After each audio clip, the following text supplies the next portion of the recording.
Portfolio Composer, episode 156. You're listening to the Portfolio Composer podcast with your host and coach Garrett Hope, where he teaches you what it takes to master the business end of writing music through mindset, marketing, and business skills. Make sure to sign up for the newsletter at theportfoliocomposer.com for exclusive offers, business insights, and information not shared on the podcast. And now, for this episode of the Portfolio Composer. I think one of the most important things if you do any kind of outreach, whether it's nowadays, whether it's an email or a phone call, is to try and make it personal. Because when things are not personal, you know, if somebody is in a position to do you a favor and they feel like you're just, you know, like some marketing call, like ticked off a list, they're not going to be that inclined to give you the time of day. Hello and welcome to this episode of the Portfolio Composer. I am your host, your coach, your teacher, Garrett Hope, and I'm so thankful that you're taking the time today to listen to this podcast. Because if you're listening and you are a creative individual, and more specifically a composer, you are already taking the steps necessary to get your career to where you want it to be. And that first step is just taking action and then learning as much as you can. And that's what this podcast is for. It's to help you figure out what it takes to get your career to where you want it to be. Whether that means you're writing for media, whether you're for the concert hall, or you want to just make a portion of your income or all your income from writing music. You got to know how to do that because the world has changed. And it means that you're a business owner and you need to treat what you do as a composer as a business owner. And I'm very excited today to introduce you to Tree Adams. Welcome, Tree. Hey, how's it going, Garrett? It's going great. So over the last 20 years, composer Tree Adams has written music for projects such as The 100 for CW, Lethal Weapon for Fox, and Californication for Showtime. Blending his passion for the art of storytelling with his ability to create groundbreaking genre scores for film and television. He recently unveiled his first of a 6-issue graphic novel, Dusk Riders. That's awesome. And I listened to a lot of the tracks on your website, Tree. They sound really good. And I know one of the things you're passionate about is the idea of storytelling. That's really broad. What do you mean by that? Well, I like the idea of storytelling through music. And when I had first got into composing for, you know, film and TV, I had come from, you know, being in a rock band and kind of song format. And I realized as soon as I was working on, you know, a film or a TV show that it was really, we were suddenly, it was the applied arts, and the music was sort of secondary in a way, and that the main thing we were serving was the story. And so it became kind of the new focus for me. And I found a lot of both creative inspiration in sort of, you know, taking stuff from the story to help with the music. And then also it was helpful to just know, to orient myself to say, really, it's not about necessarily writing the best possible piece of music I can. It's about writing the best thing that can accompany the story that I can and serving the story. And that mindset, I think, has been kind of my mantra, you know, serve the story has been the mantra from the get-go. And it's really helped. You know, I think that's been a sort of key shift in the approach. So it's really not about you, it's about the story the director's trying to tell. Yeah, and you know, there may be a situation where like the best thing you could do for the piece of music, you know, might be to like, you know, add like a wailing zurna over it or some really bold, you know, orchestral melody or, you know, like a wailing guitar solo or somebody, you know, shrieking in the background, but that may not be the best thing for the story or the scene. And so if you let the story and the scene dictate, you know, you also might find that the music itself benefits from it ultimately, but, you know, just the key to being successful with it is really kind of like finding that place within the story, being a loyal companion to the story. How can composers better learn to tell the story? Or what should they be paying attention to? Well, obviously characters are the main, driving thing a lot. You sometimes you have a very strong character that needs a theme, or sometimes you have to identify in the scene which character it's about. I've had many situations where I've, misread, okay, I think it's her scene, but really it's his scene. Or, rather than this being about either one of them, it's about, a dynamic that's happening over the course of the arc of the story. So it's really kind of important to sort of figure out which elements are important, and to identify if there are, character arcs that are evolving. Is there something with the music that you can do to help with that?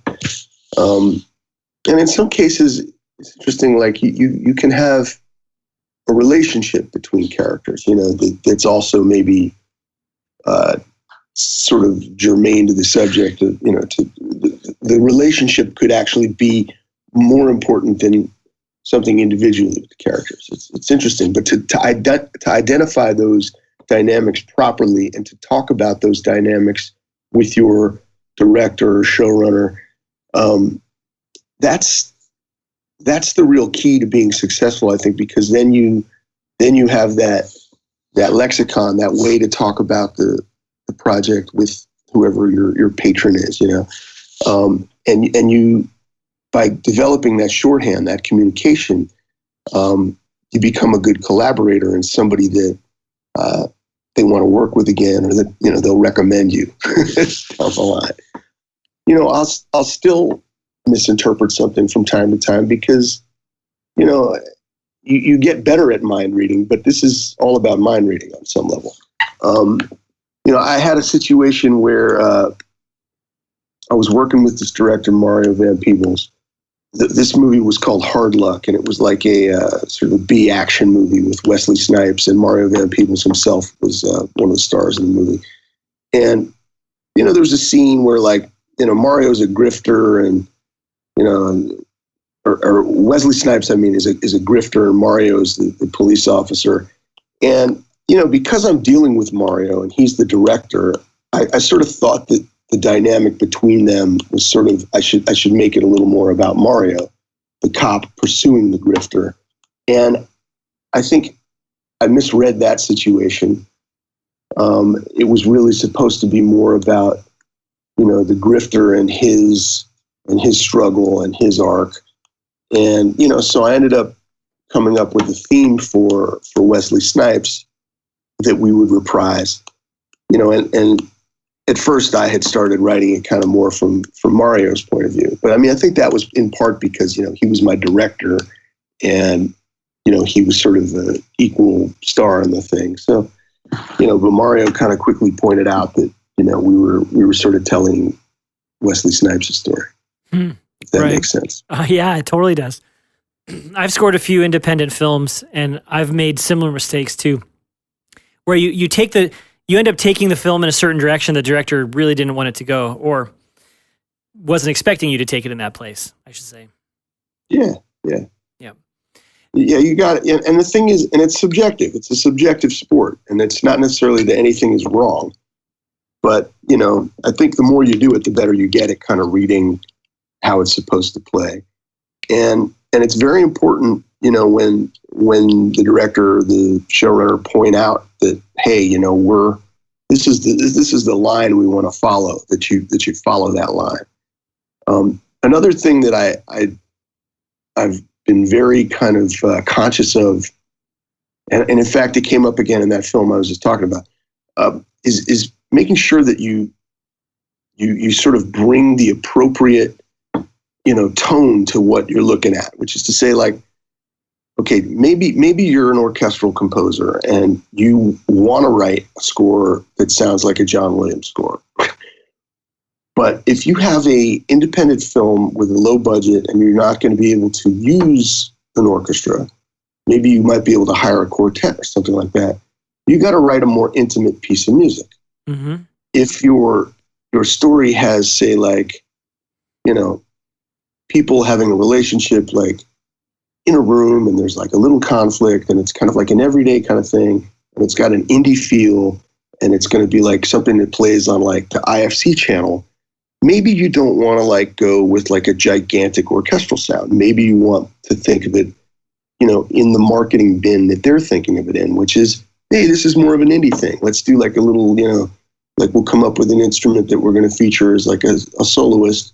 And maybe we'll couch this in terms of some kind of like, you know, something that's the right scale for what you're dealing with, you know, like, hey, maybe it's a quartet, you know, maybe it's, you know, all in the box and it's more kind of indie soundscape kind of stuff, sound design. But, you know, trying to find the right tone for the project that they're selling is really an important thing to figure out early on, you know. Mm-hmm. Going back to that same funny movie with Mario Van Peebles, because he really taught me a lot in that one. I remember that was kind of early on in my path. There was a car chase, and I tried to do like a big, epic, sort of big budget sounding, you know, orchestral car chase kind of thing. And he was like, man, I finished playing it for him. It was like a 4.5, 5 minute kind of like twist and turns all over the place kind of thing. Lots of different things I had to hit along the way. So it was a very elaborate tempo and meter map. I was so proud of myself. I played it for him super loud. We sat there. I turned around on my chair to see how he was thinking. He's like, man, that's a great cue for another movie. And it was like I just totally missed, you know, what we were trying to get, which was it needed to be more of like, you know, something that felt right for this project, which was, you know, I needed to hit all those same marks, but it just needed to feel a little more indie, a little smaller, you know, a little less like it was trying so hard, like we had a, you know, like $1 million music budget. If that makes sense. Absolutely. A few months ago, I interviewed Andrew Lockington, who scores films out there, and he did The Space Between Us and San Andreas and a few other films. And one of the things he said Andrew to me just the other day. Oh yeah, he's a great guy, isn't he? Absolutely. One of the things he pointed out is that as much as you're telling the director or producer's story, you've also been hired to have an opinion. So tell me about a situation where you've had to sell your interpretation to the director because you think that it's the right choice for the story.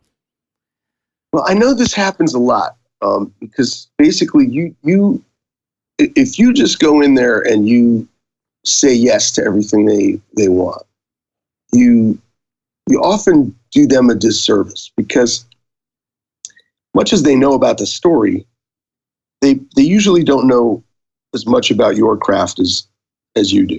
Mm-hmm. And so there are situations where you might say, hey, you know what? If we come in there with like a jaunty, you know, accordion kind of thing over this, it's going to lighten up the scene. It's going to take away from, you know, the danger that we're supposed to be feeling or the high stakes we're supposed to be feeling. You know, even though they may be like, hey, you know, we're in, you know, we're down in Louisiana. We need an accordion. So you sometimes, you know, they may be, you know, really attached to an idea in theory, but you need to kind of say, you know, you need to step in. I'm trying to think of like a specific instance in which I've stepped in with something like that. Okay, so I did this movie called Reach Me not too long ago with the director John Hertzfeld. And I remember, you know, we were having this sort of this theme for the author of the book that was sort of Tom Berenger's character, which was supposed to be like for his kind of genius. He was like a self-help guru in the movie, and he had written this book that was affecting all these people's lives. And so whenever we would kind of go to his story and his side of things, you know, we were doing this kind of like, I don't know, it just felt a little on the nose. It was like a little bit like this warm kind of like, you know, here's the genius and his, you know, and his realizations, right? Mm-hmm. And it felt a little trite to me. And so I said, this is just feeling a little like, on the nose. Can I try something different? And he was like, no, but I mean, this seems kind of, cool. And I said, just let me give you like another look at it. That's just totally, let me go out on a limb, And we ended up doing like really weird, like out jazz trumpet, you know what I mean? Like almost like, Miles Davis Bitches Brew kind of thing. Cool. And it just basically underscored, rather than kind of like the kind of like warm guru kind of blooming feel, it was more just kind of like, it said something about his mind. And it was a little unexpected. And I feel like it helped give the movie a little bit of a more, quirky narrative that worked well with a lot of the comedy that was in there as well, because it was sort of a dramedy. And that's what we ended up going with. And I think he was really grateful that I pushed back on that. So I think once in a while you got to push back. I think you got to be really careful about how you push back. But if you don't push back, a lot of times you're not doing your job. It's interesting. That sort of underscores what Andrew's talking about too. Yeah, I think so. It's interesting you talk about hitting the story too much on the nose, because this film I'm currently working on it's a horror film. It's a demon possession film, and the directors don't want it to hit on the nose too much. But like a lot of these films, they also throw in these comedic elements. So how do I write a serious score that's not like holding the hand of the audience through the story, but also have enough twists and humor in it for those moments? It's a tough thing to manage. Yeah, it's very tough, because you have to, like, I think with the music, let the audience know like what the envelope is, like how much they're allowed to laugh, how much, they should be ready to be shocked, and frightened. And, when you have projects that like shift on a dime from one to the other, it's really tough. I mean, we do that in drama comedy things all the time, where it's like, you'll have all these guys wisecracking, and then suddenly like it'll go to like a serious moment, or vice versa. And it's very difficult to shift gears that way. Sometimes the way you do it is like you use silence, like you underscore one of them and you use silence for the other. Like for instance, like in a lot of comedies where they have dramatic moments, they will maybe underscore the comedy, and then when it goes to drama, they won't do any shift. They won't do any music at all, and they'll let the dramatic moments play dry. It's definitely hard when you're switching, emotions in the middle of a project. I found it to be hard, and you're the one with a lot more experience than me. So I mean, you're saying it's hard. Oh yeah, no doubt. Can we talk about getting projects for a second? How have you managed that? How have you gotten the gigs you've gotten? Well, I mean, it's been a long time. It's been many years. I always say the best technique is to either marry or be best friends with a very successful producer. No, for me, that hasn't been the case. But that technique works, I hear. I think if you can, you can go about this by either, the apprenticeship route. You know what I mean? People do a lot of assistant work, and then they get kind of blessed into gigs. Or you can do it by, just sheer, perseverance. In my case, let's figure out how far back we go. I guess I had a rock band in the 90s and did a bunch of touring for like a decade or so. And there was a friend of mine, this woman, Gwen Bethel Riley, who was a fan of that band, the Hatters. That was the name of the band. We were on Atlantic Records and did a bunch of touring. She and I met in New York, and she's like, "Oh, you're the guy from that band. I was a big fan of that band." And she had been like a rising kind of music executive at Shooting Gallery, and then later at Artisan Entertainment. So she was in a position to, help create some opportunities to, write songs on spec that they needed in movies and stuff like that. So I did a few things like that, a bunch of like spec work, and managed to get some placements, and that was really helpful, sort of getting things in the pipeline to get some residuals. And then eventually, she gave me a couple opportunities to score some things. And I'm talking about like, writing music for like a yoga video. There was like an independent film where things didn't work out, and with the composer, and they fired the director, they fired the composer. They needed somebody to just like finish the movie. And I like jumped in and finished writing the music for that movie. There were some opportunities like that came up. Then all the while I was creating my own tracks, songs and score to submit for anything I could, calling people cold at the studios, which in some cases was met with no love at all. In one or two cases, they would actually call back after a few times and say, hey, we listened to your stuff and we were thinking about using one of your tracks on a show. So I got some licensing out of it. One day in, I think, 1999, or maybe it was 2000, I got a call back from David Grossman, who was the head of music at Paramount Television Music. And we had been sending his office material for a few years. And it was a Friday evening, and he said, hey, Tree, we really liked your stuff. We've got a sitcom that needs a theme song. Any chance you could write something tonight and get it to us by tomorrow morning? And I was like, sure. And they're like, it's on spec. We'll send you the brief, whatever. So I wrote a piece of music, recorded it that night.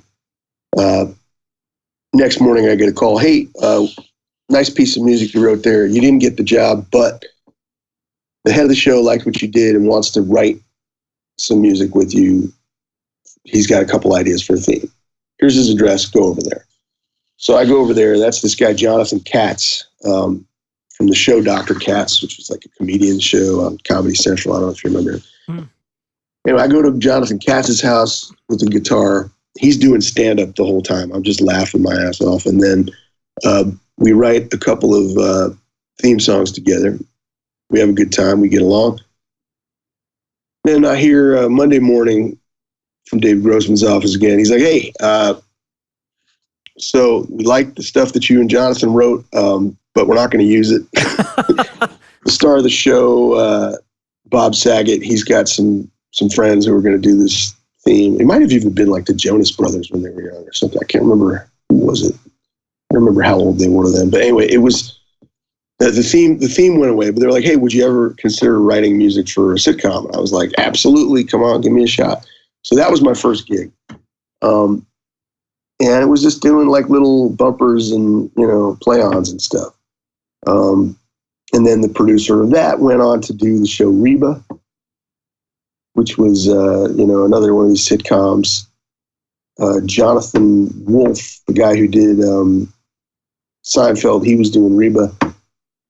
He retired from the business in the middle of the show, and they accepted some submissions for a replacement composer. They narrowed it down to me and a couple other guys, and they said, here, you guys got to do a shootout and do a demo or whatever. I did the demo and I got the gig. Nice. And so, my entree was through the sitcom thing. And then I started to do a bunch of independent films, basically just, meeting people out and about, saying I could do whatever they needed for little to no money. And right. I think the big thing was to put all the money back into hiring an orchestra, which I did on the first few films. I did this movie, Keith, The Bronx is Burning, this one, Mob Rules. I'm going to stop you for a second, Tree. I have some follow-up questions I want to ask here because you just opened like 4 doors I want to walk through. Okay. The first is you were talking about doing these essentially cold calls, and you use the pronoun we. So tell me about your team and who was it, and what did it consist of? Well, in the early days of it, the we was my wife and I. Fair enough. My wife Delphine was like, helpful in kind of making some calls and helping me get organized by basically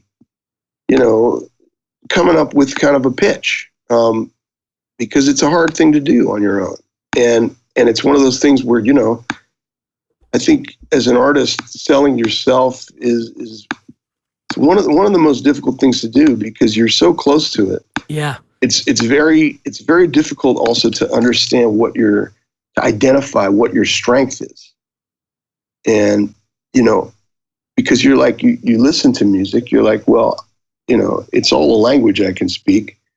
I could do anything, I could write hip hop, I could do jazz, I could do orchestral music, whatever you name, I could do it because it's a language that I speak. But figuring out what's your best foot to put forward, that's difficult.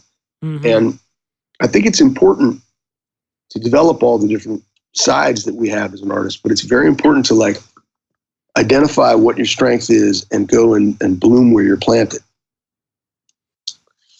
So yeah, that was was my wife and I. It took a while. Like I have an agent now, and it took, publicist and a team working for me now, but it took, a long time before I could even get an agent.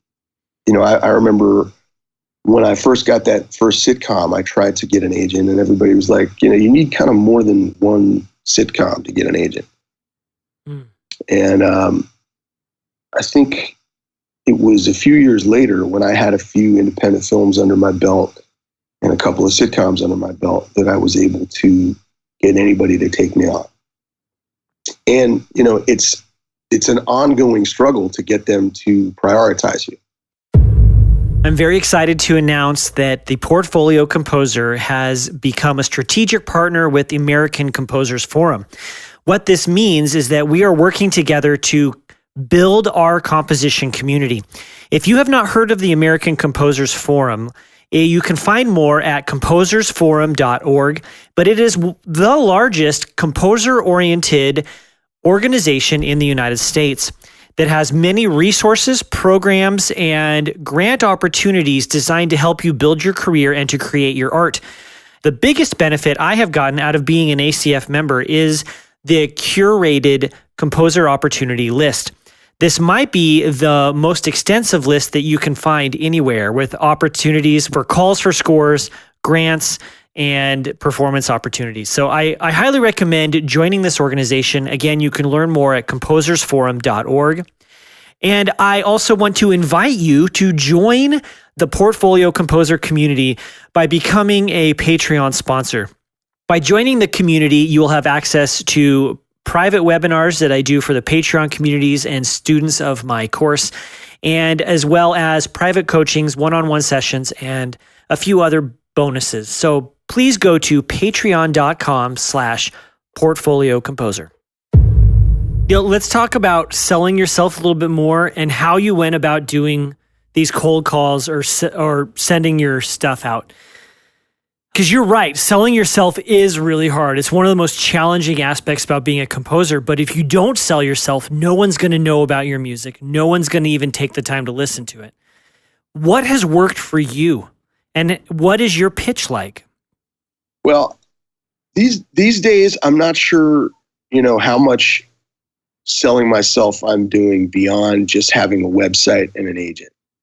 I guess, I do, because I have jobs that are ongoing, I'm out there talking often about those shows and, promoting the soundtrack, like when it gets released and things like that. And so all of that is helping, further, build my brand, so to speak, or getting the word out that, this is how I roll. Mm-hmm. But I think in the beginning, when I was doing this, first of all, technology was different. We didn't have as much of an internet marketing going on. So, I was literally printing up CDs and, making labels, and that was kind of, a lot of money spent and a lot of time spent, but trying to put together a really professional package and sending that out with, with a note. I think one of the most important things, if you do any kind of outreach, whether it's nowadays, whether it's an email or a phone call, is to try and make it personal.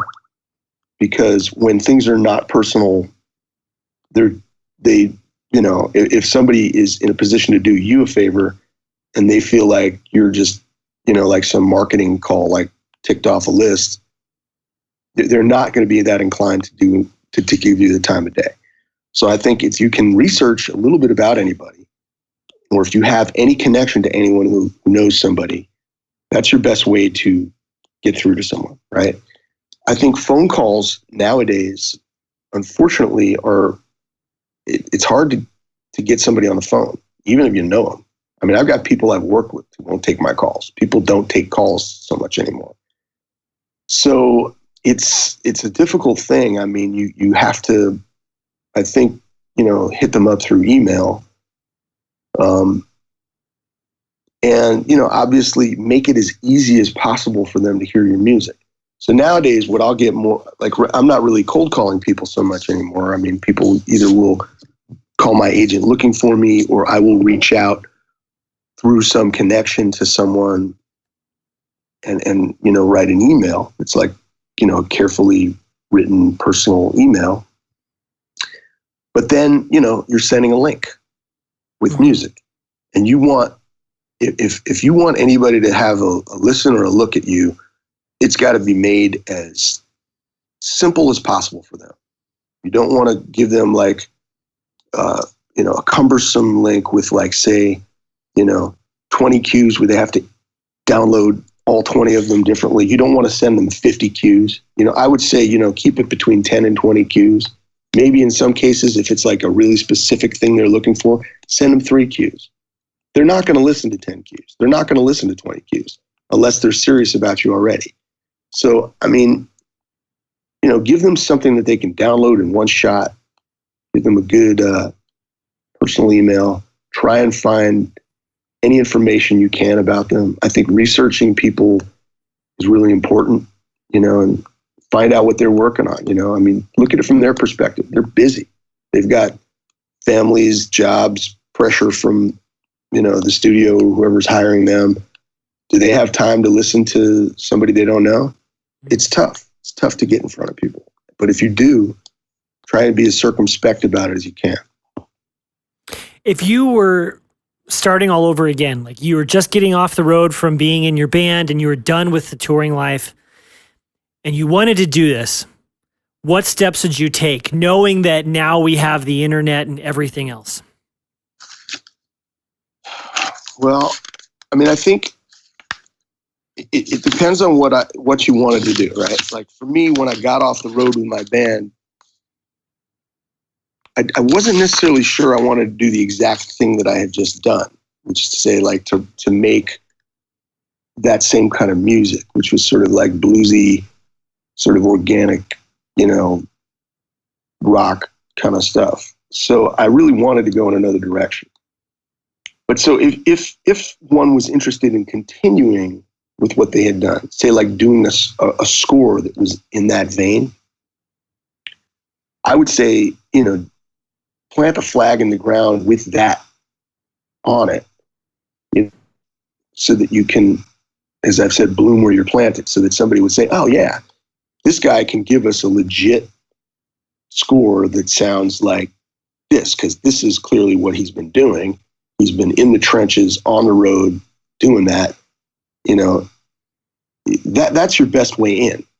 You know what I mean? If it's very difficult to be like, okay, I just spent 10 years in a kazoo band playing, klezmer music, to being like, yeah, I'm going to go from that to being like, I want to do like out jazz. I'm going to go put together an out jazz demo. No, put together the klezmer kazoo thing, because that's what people will hire you for, because you can beat other people at that.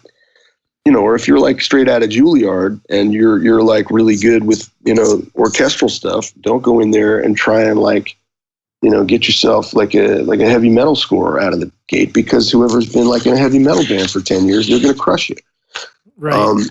So I would say, go after your specialty, go after the low hanging fruit, and,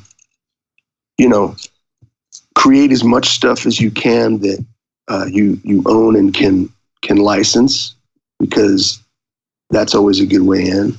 Look for mentors out there and try to find opportunities to maybe be an assistant for someone. Look for composers who are doing the kind of music that you want to be doing. See if you can contact them, if they'll meet with you, talk with you. Maybe they need an assistant.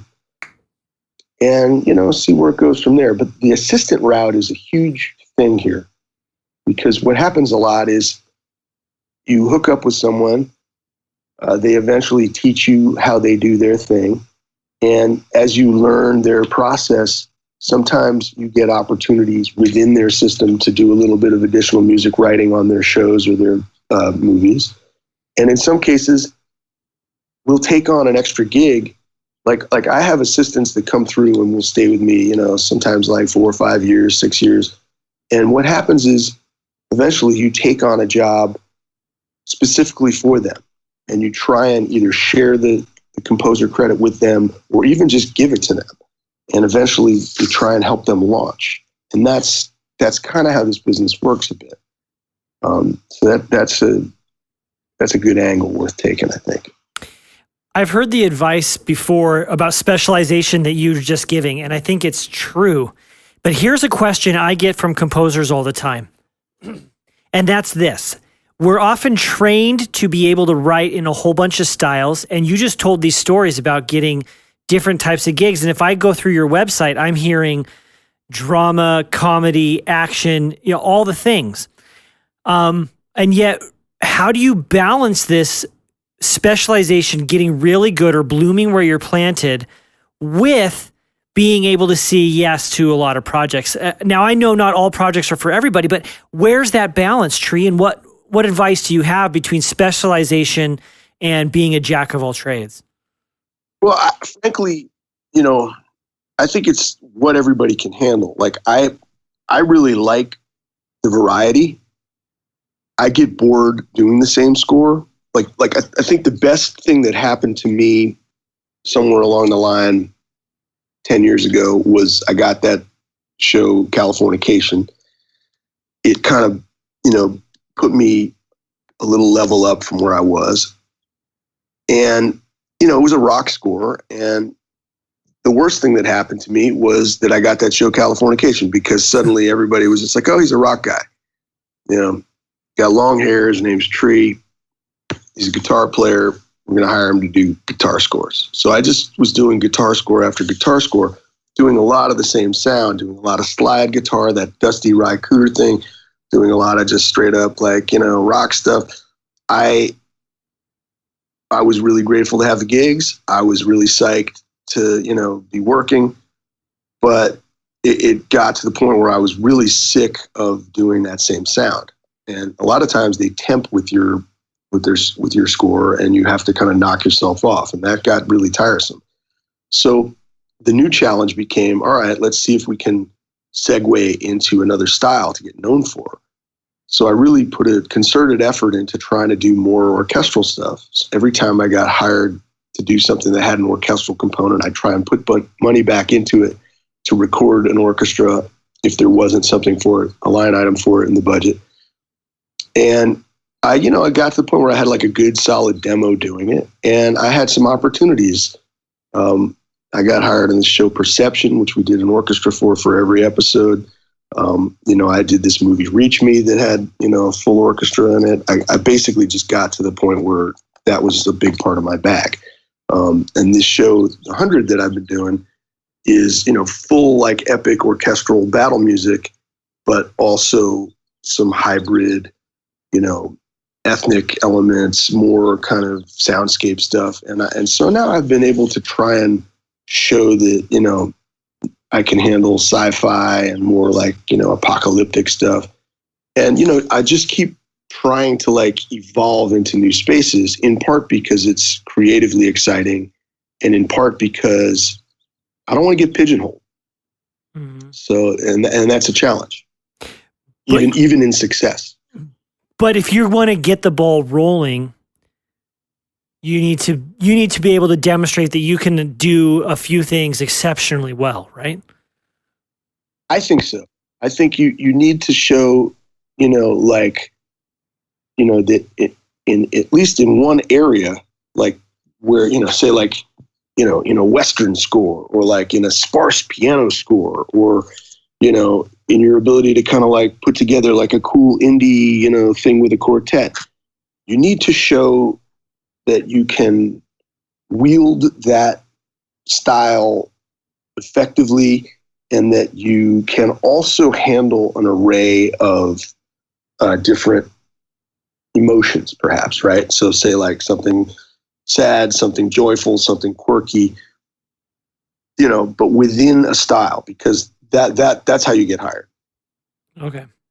Last question before we go, because we both have to get off the line here, but you've brought this up twice now, the idea of reinvesting into the project. And you put it in the context of taking the money you would have earned as a composer and investing it into making it the best sounding thing you could make by hiring live musicians. In what other ways would you suggest that composers reinvest in their business and their lives as composers? Well, it's a really tricky thing, because the gear is expensive, getting players is expensive. I mean, there's a point at which, it's crippling. I mean, how do you get off the ground if you don't have the gear? How do you, I remember like the first time I went and I invested a bunch of money in gear on a credit card. I got a movie, this movie, Poor White Trash, that paid me $6,000. And I was like, okay, I'm going to go spend like $11,000 buying like a gear, like a computer and a couple of ADATs and like all the things I need to connect it. And basically setting up a studio in my basement. And I was like, and then I'll have the stuff I need. Hopefully I'll get it to work in time to actually do the work and finish the movie. And, you just got to make that leap of faith and believe in yourself and go for it. And you lose money. So that's the only way I was able to do that job. That job led to another job. Then I got a couple of these little independent film kind of things, and I took all that money and, how am I going to live off of it? I took all that money and put it back in the orchestra. How am I going to live off that? Well, either you got a side job that's paying the bills, or you get enough stuff in the pipeline that you're licensing, that you're getting some quarterly residual checks. But it's very difficult to get in the black, and it's a little scary going out on a ledge and investing in yourself and believing in yourself in that way. But I do feel like I couldn't have done it without it.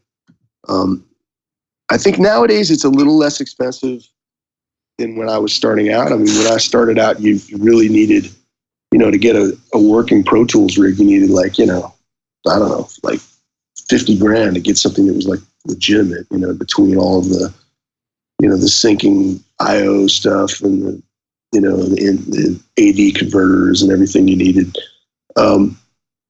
Nowadays, you can get by with relatively, light setup. I mean, a laptop and an interface, and you can get going. But I think it's important, particularly if you're doing something that's not like electronic music, to hire live players and, get players in a room. I mean, it doesn't have to be a full orchestra. It depends on what style you're going for, but investing in live players would really help. There's nothing that sounds as good as a live player. Yeah. Yeah. True. Tree, thank you so much for your time. I really appreciate it. I'm glad I got to pick your brain about this a little bit, and I love the advice you gave. Thank you so much. Thanks, Garrett. It's fun chatting with you, man.